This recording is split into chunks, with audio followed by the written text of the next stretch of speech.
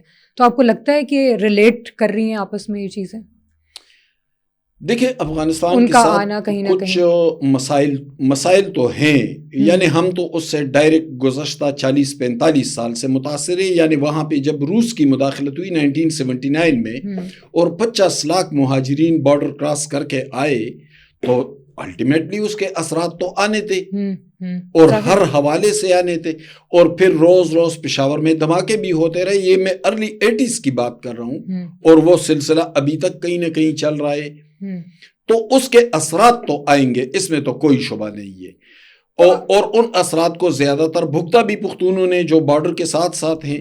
تو ابھی جو ریسنٹ اسٹرائک ہوا ہے اس کے بعد بھی کچھ نہ کچھ افغانستان کا کوئی ریئیکشن ہے جو کہ دیکھنے کو مل رہا ہے, تو وہ کیا ہے؟ مولوی امیر متقی کی پریس کانفرنس اگر آپ سنیں, وہ پشتوں میں انہوں نے بات کی ہے, تو اس میں ایک ملفوف انداز میں انہوں نے دھمکیاں بھی دی ہیں, اور انہوں نے یہ بھی کہا ہے کہ بھئی ہم روس سے لڑے تھے, ہم نیٹو سے لڑے تھے. تو کل میں نے ایک جگہ پہ بات کی تھی کہ بھئی آپ بالکل لڑے تھے, اس میں کوئی شک نہیں ہے, لیکن آپ روس سی جہازوں کو کیسے گراتے, آپ نیٹو فورسز کے ساتھ کیسے لڑتے, آپ کے پاس انٹیلیجنس کہاں تھی, آپ کی ایئر ڈیفنس کہاں تھی, آپ کے پاس لڑنے کی تربیت کہاں تھی, آپ کے پاس کیا تھا؟ یہ تو آپ کے لیے پاکستان نے سب کچھ کیا. جب روس کے خلاف آپ نے طویل جنگ لڑی تو پاکستان آپ کی سپورٹ میں کھڑا رہا, اور تبھی تو آپ سرخرو ٹھہرے. آج بھی آپ پاکستان کو ہٹا دیں, پھر لڑے, پھر اس ایران کے ساتھ تو لڑ کر دکھائے. دیکھیں, صرف بہادری سب کچھ نہیں ہوتا ملیحہ, کہ بس بھئی ہم بہت بہادر ہیں. آپ بہادر ہیں, لیکن کیا آپ ٹیکنالوجی کا مقابلہ کریں گے بہادری سے؟ پلاننگ بھی ہونی وہ چاہیے, ایک سیکنڈ میں آپ کو ڈیٹیکٹ کریں گے, اور وہ وہاں ایسی جگہ سے کوئی میزائل آئے گا کہ آپ کو اندازہ بھی نہیں ہو جائے, غار میں بھی آپ کو مارے گا. وہاں بہادری کام نہیں آتی. یہ وہ تلواروں والی جنگ کا زمانہ تو نہیں ہے کہ بہادر ہے. اب یہ بہادری نہیں, اب آپ ٹیکنالوجی آپ کی کیا ہے, آپ کے انٹیلیجنس کیا ہے, آپ کی ملٹری تربیت کیا ہے, یہ چیزیں دیکھی جاتی ہے.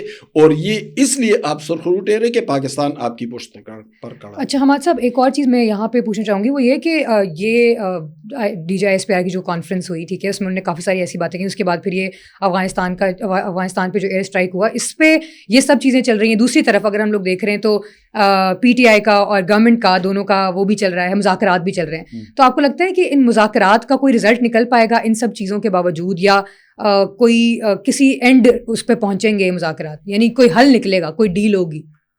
سچ بات یہ ہے ملیحہ کہ مجھے مذاکرات سے کوئی بریک تھرو کا امکان دکھائی نہیں دیتا, کیونکہ یہ سب چیزوں کے بعد تو ویسی نظر نہیں آپ دیکھیں تو پھر عمران خان کس طرف جائیں گے؟ ان کی سیاست عمران خان کی ذات کے گرد گھومتی ہے.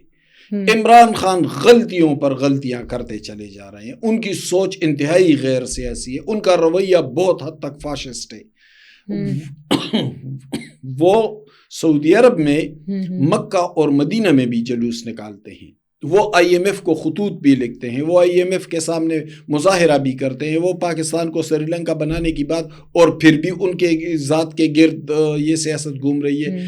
تو کیا مذاکرات ان کی ذات سے الگ رہ کر کامیاب ہو سکتے ہیں؟ نہیں, سوال ظاہر ہے کہ مذاکرات کا ایجنڈا اور مطالبہ یہی ہوگا کہ ہاں بھائی خان صاحب کو کب رہا کر رہے ہیں, ان کے خلاف سارے کیسز کب واپس لے رہے ہیں. ایسا ہوتا دکھائی نہیں دے رہا. وہ تو انہوں نے, اور یہ ناممکن ہے. وہ تو پریس کانفرنس میں جو پریس ریلیز تھی اس کے اندر بول بھی دیا تھا نا انہوں نے کہ یہ تو کوئی اس طرح کا تو چیزیں اپنے مائنڈ میں لائیں بھی نہ کہ مذاکرات کے بعد اس طرح کچھ ہونے والا ہے. دیکھیے, جب وہ خان صاحب کی ذات سے الگ نہیں ہو رہے ہیں, یعنی انہوں نے آئینی حوالے سے, لیکن وہ بھی تو الگ نہیں ہو سکتے نا ہمارے صاحب, ظاہر ہے وہ ان کی پارٹی کا لیڈر ہے, وہ اس سے الگ تو ویسے ہی نہیں ہو سکتے نا. بات تو یہ بھی ہے, پارٹی لیڈر ہوتے ہیں, لیکن پارٹی لیڈر سے اختلاف بھی ہوتا ہے.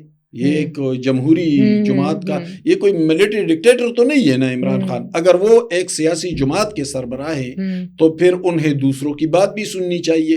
وہ سب کچھ اپنی ذات کے گرد جمع کیے ہوئے ہیں، اور یہ جو مذاکرات ہو رہے ہیں یہ مذاکرات بنیادی طور پر صرف اور صرف عمران خان کے لیے ریلیف کی تلاش کے حوالے سے ہو رہے ہیں، جو کہ نہیں ریلیف ان کو ملے گا نہیں، مذاکرات کا نتیجہ آئے گا نہیں، کوئی فائدہ نہیں ہوگا. ٹھیک ہو گیا. اور اس سب کے بعد اگر ہم لوگ پاکستان کی اکنامیکل سچویشن کو دیکھیں تو وہ کس طرف جاتی دکھائی دے رہی ہے؟ بہتری کی طرف، یا کیا آپ کو لگتا ہے سچویشن بنے گی آگے؟ دیکھیے اکنامک صورتحال تو اگر کوئی کہے کہ بہتر نہیں ہوئی تو جھوٹ بولے گا. اب عمران خان نے ایک دن معیشت کی تعریف کی، پھر فوراً اس کا احساس ہو گیا، پھر یو ٹرن لے لیا، چونکہ ہمیشہ اس طرح کرتے ہیں.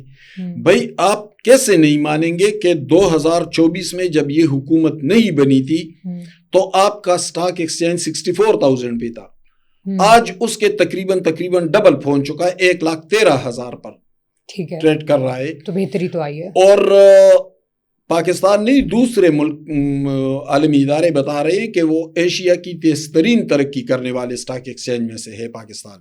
ٹھیک ہے. اچھا، آپ کے جو شرعی سود تھا آپ کا، تو وہ 2024 کے آغاز میں 21.5 تھا. اچھا، اب وہ 13% پر آ گیا ہے. ٹھیک ہے. اور ماہرین کہتے ہیں کہ آنے والے کچھ عرصے میں یہ سنگل ڈیجٹ پہ آ جائے گا. اچھا، تو یہ تو ہم نہیں کہہ رہے ہیں، یہ تو عالمی ادارے بتا رہے ہیں ہمیں کہ آپ کی معیشت اٹھنے لگی ہے، آپ کی معیشت سٹینڈ کرنے لگی ہے، بہتر ہونے لگی ہے. یہ تو میں نہیں یا آپ نہیں کہہ رہے ہیں، یہ تو انٹرنیشنل ادارے کہہ رہے ہیں.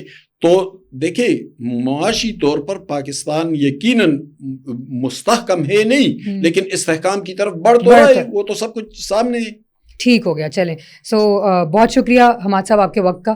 سو ناظرین، پروگرام کا وقت جو ہے، وہ پوڈ کاسٹ کا وقت جو ہے وہ ختم ہوا ہے. انشاءاللہ نیکسٹ اس میں دیکھیں گے کہ انہی سب چیزوں کے اوپر کیا فردر پروسیڈنگ وغیرہ ہوتی ہے، کیا کیا چیزیں ہمارے سامنے آتی ہیں، پھر اس کو ہم لوگ انشاءاللہ ضرور ڈسکس کریں گے. ابھی فی الحال مجھے اجازت دیجیے. اللہ حافظ.